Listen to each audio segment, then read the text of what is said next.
teachers. Welcome to Weekly Lesson Prep, where we'll be diving into Week 2, Grade 2. In this video, we'll walk through key concepts for Week 2 that highlight ways to keep students engaged, point out common misconceptions to watch for, and share simple checks for understanding, plus a few resources to help your planning go smoothly. Let's start with Skills Unit 1, Lessons 5 through 9. During this week, you will have the option to give students a series of comprehensive placement assessments to evaluate their knowledge of first grade skills. These assessments will provide you with valuable insights into students' current reading abilities and knowledge of the code. This week covers Skills Unit 1, Lessons 5 through 9. On Monday, you'll wrap up short vowels. Starting Tuesday, you'll begin with optional placement assessments. Check pages 84 through 88 in your teacher guide for help. Cursive also kicks off Tuesday with Lesson 6, and the IPC has step-by-step support. Let's take a look at what each day will look like. Lesson 5 reviews the key phonics sounds like qu, ng, and Students will practice rhyming, spelling, and reading the big D to build fluency.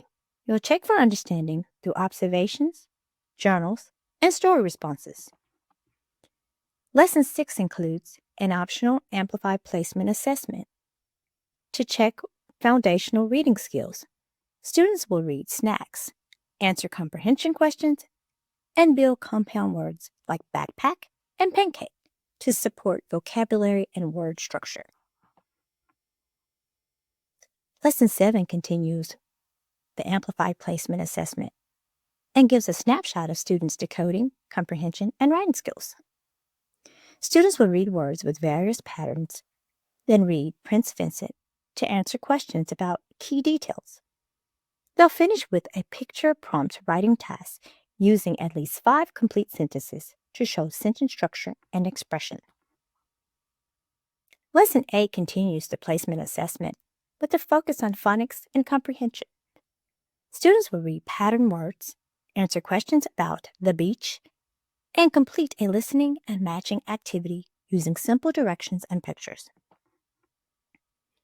The optional placement assessment supports word recognition and comprehension.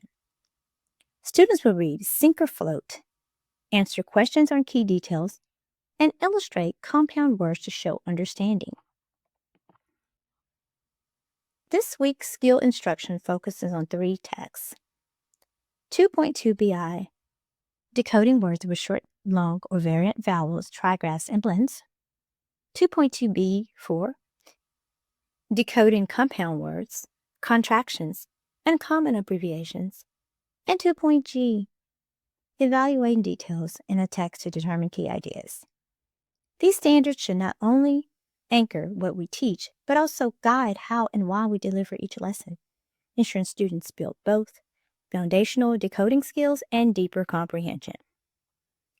Let's look closely at one of the high leverage standards identified in the IPC, 2.6G. Let's begin deconstructing the standard. First, we should read the entire standard. Text 2.6, comprehension. The student uses metacognitive skills to both develop and deepen comprehension of increasingly complex text. The student is expected to evaluate details, read to determine key ideas. The next step in deconstructing the standard is to determine the what of the student expectation. What are the actions that students are expected to do? We can read that students are to evaluate. Now, consider how students will demonstrate their learning. The how is the concept, or how they will do the task. In this standard, the concept that they will evaluate details read to determine key ideas. The final step in deconstructing the standard is asking, why are students doing this? To find that answer, we turn to the knowledge and skill statement, which provides the broader purpose. In this case, comprehension. The student uses metacognitive skills to both develop and deepen comprehension of increasingly complex text. Now that you've seen the big picture And the weekly highlights, ask yourself, what should students know and be able to do? Use this time to deconstruct the other focus text for the week. Now, let's switch gears and dig into the knowledge lessons for week 2. Last week, we started the unit titled Fairy Tales and Tall Tales. This week, students will experience lessons 5 and 6.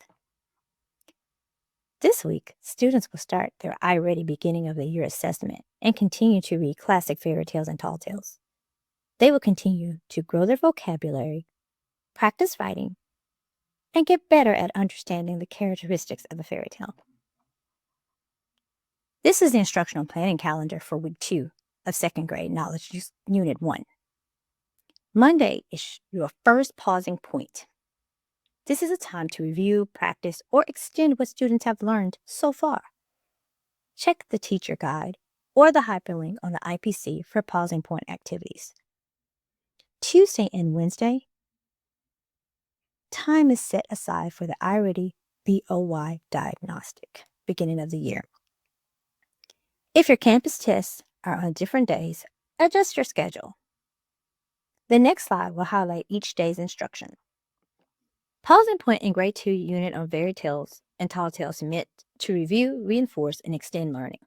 Overall, the activities are fun and interactive ways to check understanding and deepen engagement with fairy tales during the middle of the unit. Day 2. Students will take the iReady BOY diagnostic according to your campus testing plan. Be sure you know the testing procedures so we can collect accurate beginning of the year data. Day 3 will be a continuation of iReady assessments.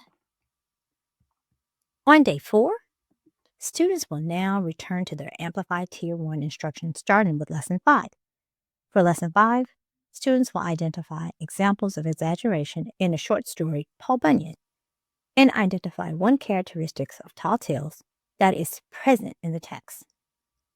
In speaking and listening, students will participate in a guided discussion that allows them to describe a situation that contains the exaggeration and decode and spelling words ending in ER or EST or ist. For language, students will identify the meaning of Tier 2.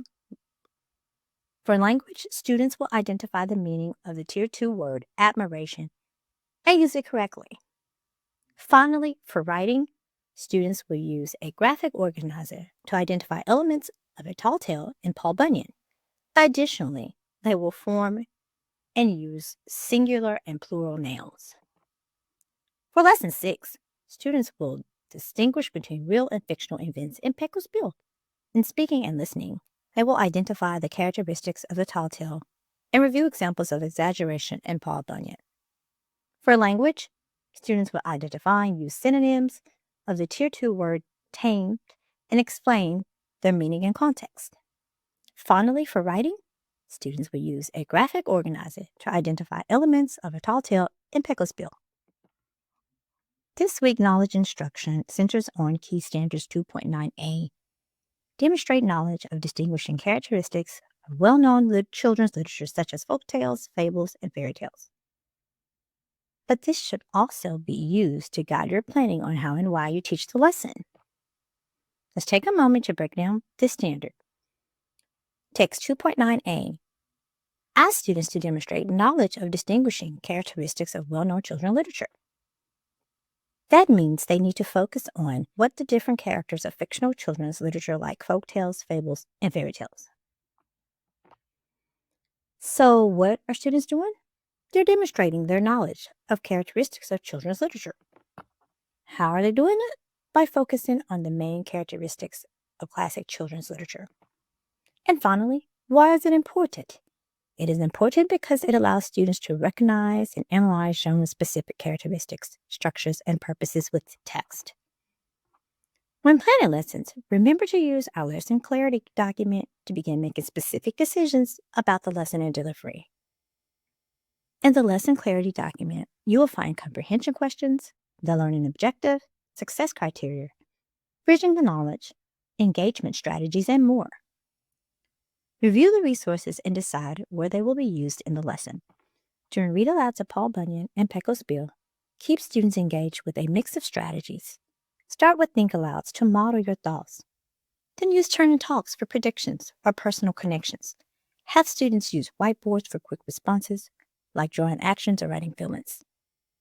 End with a class discussion to explain character choices and connect events to themes like courage or heroism. This routine keeps students thinking, sharing, and actively engaged. Preview vocabulary before reading to build student confidence and support comprehension. Each lesson includes Tier 2 and Tier 3 words, along with amplified visuals and CBLI slides, which are linked in the IPC and Knowledge Clarity document. Vocabulary is a big push. However, vocabulary supports have already been provided for you. Remember, a list of vocabulary words that students will encounter during the text is listed in the amplified visuals. These visuals can be found on the IPC. The content-based language instruction vocabulary cards can be found on your Clarity document under the section titled Bridging the Knowledge. Now, let's take a look at instructional and student engagement strategies that will be used throughout the week. Read-alouds are both instructional and engaging. They allow you to model fluent reading and introduce key vocabulary and concepts, while also drawing students into expression, discussion, and shared story experiences. To engage students in the read-aloud, set a clear purpose for reading before you begin reading. Use amplified image cards to support visual understanding. Use them in week 2 by showing a key image for the next from the text and asking, what's happening here? What do you notice? What does this tell you about the character or setting? Pictures provide access to meaning, especially for visual learners and students still developing language. These are examples of images that teachers can use during the lesson. This supports students in using visual evidence to support comprehension and promotes close observation and inferencing. Pause at key points to ask guiding questions or prompt discussion. This process helps students stay actively engaged in the read-aloud and builds foundational skills they'll carry into future readings and writing tests. And revisit key sections to reinforce comprehension and invite students to explain their thinking using text evidence. An instructional skill that students will engage in is identify characteristics of a tall tale. Over the next few days, students will chart examples of different characteristics of the tall tales they read. A quick and easy strategy that can be used will be found in the Amplify Lesson Guide. We'll be incorporating thumbs up and thumbs down. Using thumbs up and thumbs down helps teachers quickly check for understanding, engage all students, adjust instruction in real time, and maintain a smooth, low-risk classroom environment. Engagement is more than participation. It's about activating thinking. Strategies like think, pair, share help students process ideas, rehearse the thinking, and gain new perspectives, which strengthens comprehension. Before reading, students will engage in a think, pair, share activity found in the Amplified lesson. Before reading, students will engage in the think, pair, share activity found in the Amplify lesson guide to create two versions of a situation, one that contains exaggeration and one that is more realistic and does not contain exaggeration. Let's focus now on common misconceptions that second grade students may have when reading different genres. Second graders may not realize each genre has its own purpose and structure. Model genre elements with tools like T-charts or Venn diagrams and use quick think-alouds. This must be a fable because the animals talk, and there's a moral to help students recognize patterns and adjust their reading. Students will be monitored throughout the week using checks for understanding. Checks for understanding include text-align questions, which are located on the Clarity document, amplify checks for understanding, and the weekly formative assessment. Now, let's take a look at week 2 to learn how each is used to check for understanding. This example for lesson 5 shows the text-align question focused on affixes. Plan where the question fits and how students will respond, such as with Think, Pair, Share. For students need support, you can rephrase the question, reread the paragraph, offer multiple choice options, or discuss it in a small group. Use these scaffolds to ensure all students can engage with the text.